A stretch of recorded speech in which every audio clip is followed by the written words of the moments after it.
Hello and welcome to wenll's Guide to Defeating Lei Shen in Throne Thunder 10-man normal as a hunter. Due to time constraints, the first minute of this video is a quick intro into Phase 1 and junk. So the full uncut video starts from 1 minute 30 seconds mark towards the end. So sorry about that. But alright, so basically for Phase 1 though, you've got to look out for something called Thunderstrike. It's a large circle on the ground with electricity that appears under a random player, and the farther away from it you are, the less damage you take. So just, you see it right there, just spawn. So it does like AoE damage. Just make sure you're really far away, or you get as far away as you can from it. You won't see it again until after Phase 1. You won't see it again until the last phase, but it does appear periodically throughout Phase 1, so just be aware of that. There's 4 sections to the platform in a square, which is divided into squarish division, and basically we call each section its own platform. In Phase 1 and Phase 3, the boss will be dragged to each platform's corner, where he will funnel electricity from the little orb conduit. As far as each platform, it's up to your Railier to decide which one you go to first, in the order you go to. But each platform has its own specific ability that he'll use on that platform. Usually it'll only happen once, but if your DPS is pretty slow, you could see it a second time on that platform. So, the first platform, he does diffusion chains, and it's represented by a weird W zigzag looking thing. And basically what you have to do for this one is be spread out.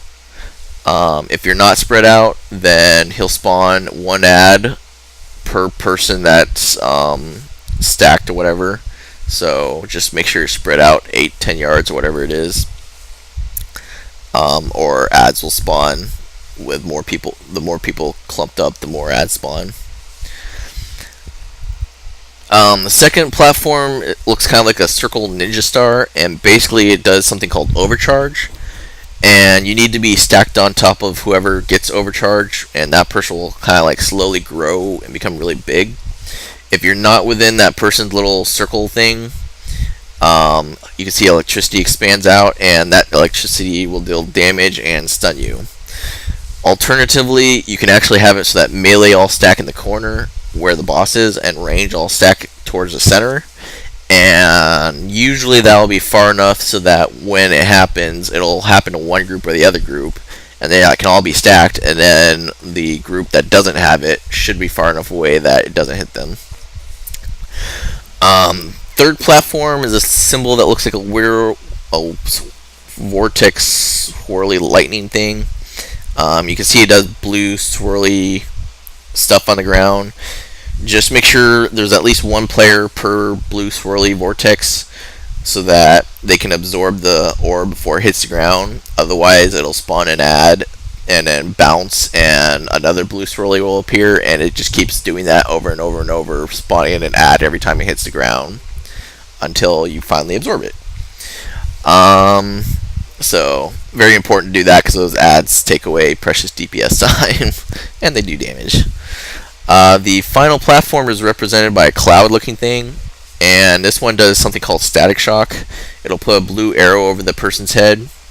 Just make sure that everyone stacks on top of that person on this platform, and it'll take the damage it does and spread it out amongst all the other players.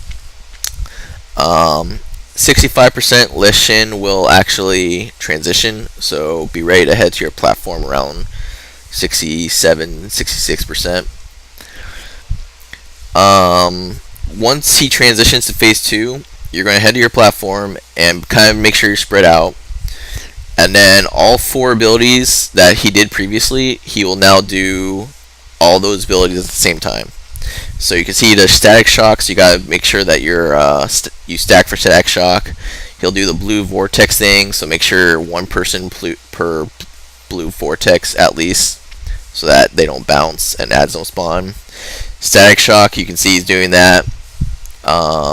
Make sure you stack if the person can't immunity it. As a hunter, you can actually immunity it though, so try to immunity if it happens to you. So you can see he's got Static Shock on him, plus we've got blue swirlies that we had to absorb.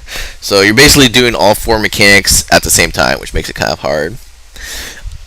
Phase 3, at the end of Phase 2, one of the platforms will become electrified, and he'll no longer do the mechanic from that platform. Plus, you no longer go to that platform, or you'll take damage. From here, though, basically, like, it's kind of a repeat of Phase 1. The only difference is instead of doing Thunderstrike, he now summons these little balls of lightning, and you just have to be spread out for those, and then everyone stacks up so that once they spawn and AoE him down. He'll also do Lightning Whip, which is like a black cloud. Just make sure you get it out of that, and then once he actually does the whip, then you can see it's lightning stuff, lightning looking stuff on the ground, so you don't want to stand in that either. Each platform he's doing the same stuff though, so you can see that we're at the platform where he summons balls. So just make sure you do the mechanic of each platform as you drag them there. But yeah, pretty much Phase 3, he's no longer doing Thunderstrike, he's just doing, you can see the Lightning Whip. You just get out of the black cloud, and then, boo, now there's electricity stuff on the ground. And then he also does the summon lightning ball thing. So the reason you gotta spread out for the lightning balls is they do damage, and so you just gotta make sure that when they spawn, all of you aren't stacked on top of each other, or it'll be like a bunch of damage spread among everyone at the same time. So you can kind of have like, I mean, it's not gonna be a big deal if like a couple people are overlapping, but just do your best to kind of be spread out. It's not going to be like you're going to spawn extras or anything. So Lightning Whip, blah blah blah. But really, that's pretty much it for Phase 3. It's pretty much same mechanics as Phase 1 as far as the individual platforms are concerned. The hardest part is actually transitioning from Phase 3 to Phase 4, because you're going to basically have all those lightning orbs to deal with, so you want to make sure that you don't have those spawn whenever you have to run to the platforms, because that's bad to have to deal with ads while you're also having to run to the platforms. So that's probably the hardest part, is just the transition here.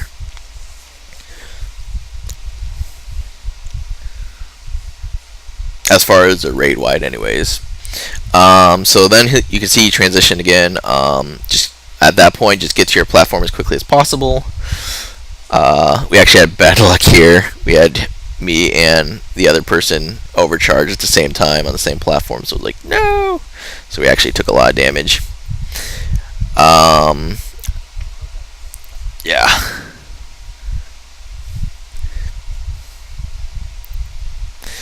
If you get Static Shock on you, just immunity it, or deterrence it rather. Overcharge, make sure you stack up for that. Blue swirlies, make sure you get in those. I didn't have a second. I had to get people to stack on me for the second static charge, because I didn't have a deterrence for the second one. So just be aware for static charges whether or not you have to be stacked or not. That's actually the hardest part of the entire encounter, is a static charge, in my opinion.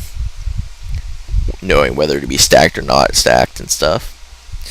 So this final phase is, you no longer have the mechanics of each platform to deal with, but you do have the overall Phase 1 and overall Phase 3 mechanic, where you now have Thunderstrike happening, so you gotta make sure you figure out where the Thunderstruck is, and get away from that.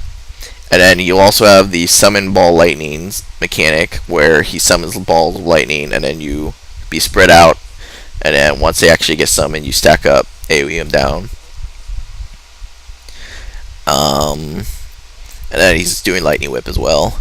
The only other thing he really does is he does air whatever, I don't even know what you call it, but I guess Gale Winds is what it's called. You can see Thunderstruck just happened there. Basically, that's the.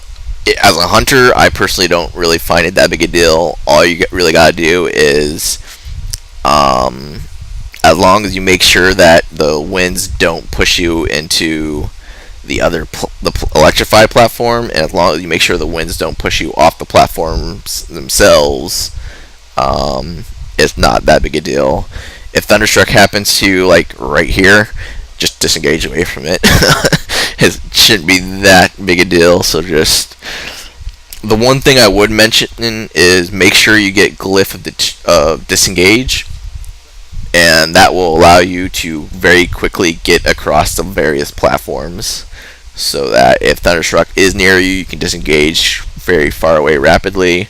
Or if you're trying to get to one of those blue swirly circles, you can disengage towards it very rapidly. So I would definitely recommend Glyph of Disengage for this fight. But that's pretty much it.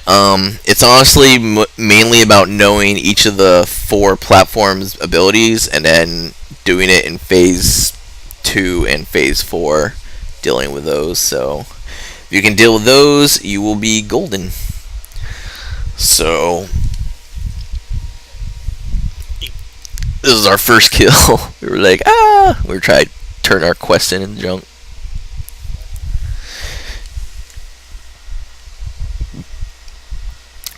But it's a difficult fight to kind of grasp your head around initially, but once you get the various mechanics, it's not too hard. Honestly, once you get the various mechanics, the stack shock is probably the hardest one, and that's just because you have to figure out whether or not you actually need to be stacked or not stacked for static shock on your platform. So, anyways, hope you found this guide helpful, and thanks for watching.